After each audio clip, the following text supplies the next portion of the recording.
temperature, so it does sort of function. Downshifting third, second.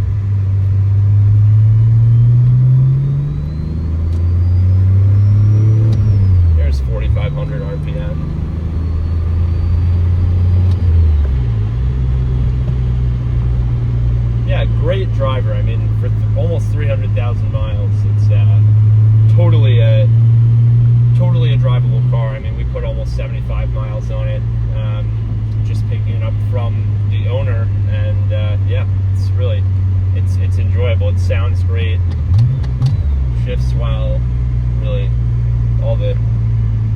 everything you'd want out of kind of like almost like a beater driver in a sense. Hello and welcome.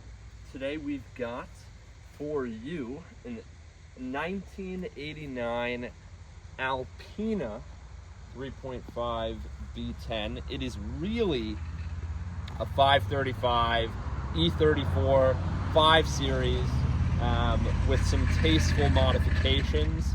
It's got a few mechanical upgrades, such as a dyno intake, which is quite a sizable part. And in addition to that, it's got Alpina bumpers.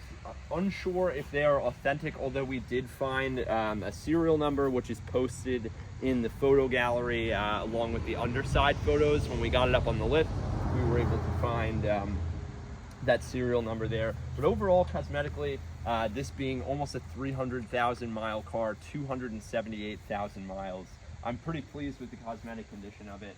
It's hard to see in the sunlight, but there are a few dents from what looks like hail in the hood, but the front bumper's in great shape. No scraping along the front or paint missing, hardly really even any rock chips. The rubber and the trim is not faded, plasticky rubber trim. All your headlights and amber markers are in good shape. Another big highlight about this car is the Alpina wheels with a lock there. They're in decent shape. They've got definitely some build up there that we've managed to get a good amount off of, but it'd take a little more to get them completely clean. Again, you do have a little bit of curbing there, and one of the big issues on this specific car is that it definitely needs new tires. That would be one of the first things I do as a new owner. But overall, the body panels are in good shape, other than something on the passenger, which we will get along to. Mirrors look good. Paint is uniform and was redone a few years ago, so you get this gorgeous, almost like I wouldn't say an Imola red, but Imola red-ish. You are missing a little bit of rubber trim around the windshield here, but there are no cracks, chips, anything in the actual glass itself. The roof's in good shape, no fading. Trim, sealing in the sunroof is good as well. Same thing with the windows, looks good all around. Door handle is in great shape, both on the driver's side. You do have a little bit of paint missing there. There's like my pinky finger for reference. We were just driving it, so we've got the rear window down, but that does function. But yeah, the driver's side of the car looks quite solid. We've also got a little bit more paint missing on the Alpina wheels here, but the rears are in great shape, not so much brake dust buildup and staining. Rear quarter on the driver looks good as well. Glass is in great shape, no scratches, dings, nothing that's jumping out at me. Same with this plastic trim here. The exhaust is slightly tilted off kilter in a, I would say that's counterclockwise fashion, but nothing that you wouldn't necessarily notice it unless you were specifically looking at it. There is some cracking in the taillights, unfortunately, but again, the rear end of the car on the whole looks really good. No badging missing. This trim around the license plate is starting to fade, but your Alpina badging, V10 3.5 looks great. Spoiler is on there very well. I know that these tend to come loose, but again, yeah, rear looks really solid considering the mileage. Obviously you get swirl marks and stuff like that. The paint's not perfect, but it's very good. More so, we've got less cracking on the passenger side taillight, but it's still there. Passenger side doesn't look as good as the driver, unfortunately. Overall, it's good. The condition of the paint is good as well. Glass all looks great. Window trim is fine. Here's your fuel door. Pretty dirty in there. Lockable fuel door. A little bit of paint missing here, unfortunately. This tire, the rear passenger, is probably the worst for wear. Maybe we've got a little bit of rubbing here. These are much older tires. So those should definitely be replaced, rear right. We have been driving it infrequently, but it's not often that we do. Here's the most egregious part about the cosmetic condition of the car. There's what looks to have been like a scrape here. The scraping starts right over here, carries along. You do get a puncture in the paint there, and then continues here where it deformed a little bit. Paint missing here as well. So unfortunately, that is the worst part about the car. The door handles look good.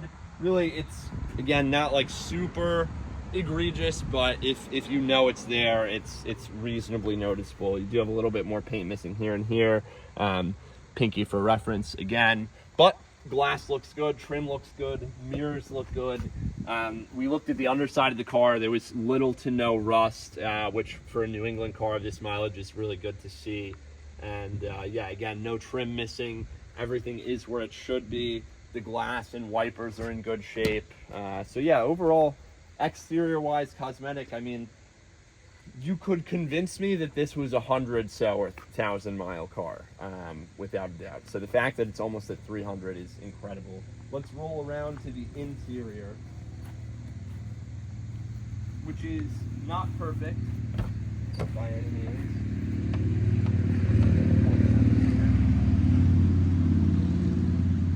And there you go. So dash actually does not have any cracking. It's got a little bit of staining from what looks like a adhesive that was put on there. Interior looks like it's been used. You have a little bit of, this is stiff, but definitely starting to come apart there, and you do have a little bit of wear on that door handle. But there are no pieces actually missing, which is nice. You do have this pretty big tear in the seat here. That is the only tear in any of the seats, shockingly. I'm not sure if they've been replaced or not, but obviously, you know, functions, controls, all work as they should. We haven't noticed anything that doesn't work properly yet, but there will probably be something that I forget or haven't noticed. Lights function, etc., turn signals, all that. You get your little secret compartment here, and then we can head to the passenger rear of the driver. Sorry for the microfiber here, we were cleaning up. And yeah, it's overall pretty solid. I mean, you know, it's not, obviously not a Concours winner. It's not going to be in mint condition, tire mileage, but it is something that you could basically just start up and go. You don't necessarily have to fix anything. It is drivable. I would definitely do the tires, but you could just buy it as is and enjoy it, and probably get a decent amount more mileage out of it before, you know, you have to really address any maintenance or, you know, mileage related issues. A lot has been addressed according to the previous owner, or the current owner, who rebuilt the engine about 2,500 miles ago. And by the way, we will include this BMW Championship cap in the sale, of course, that I am wearing currently. But yeah, overall interior is kind of what you'd expect of the mileage. It's actually a little better than I thought. Like, this door card is in great shape. That seat's in quite good shape. The passenger side is not bad, honestly. It's pretty good. There's some staining, and then also like heater, cool controls, all good. I'm gonna pop the hood now. We'll take a quick look at the engine.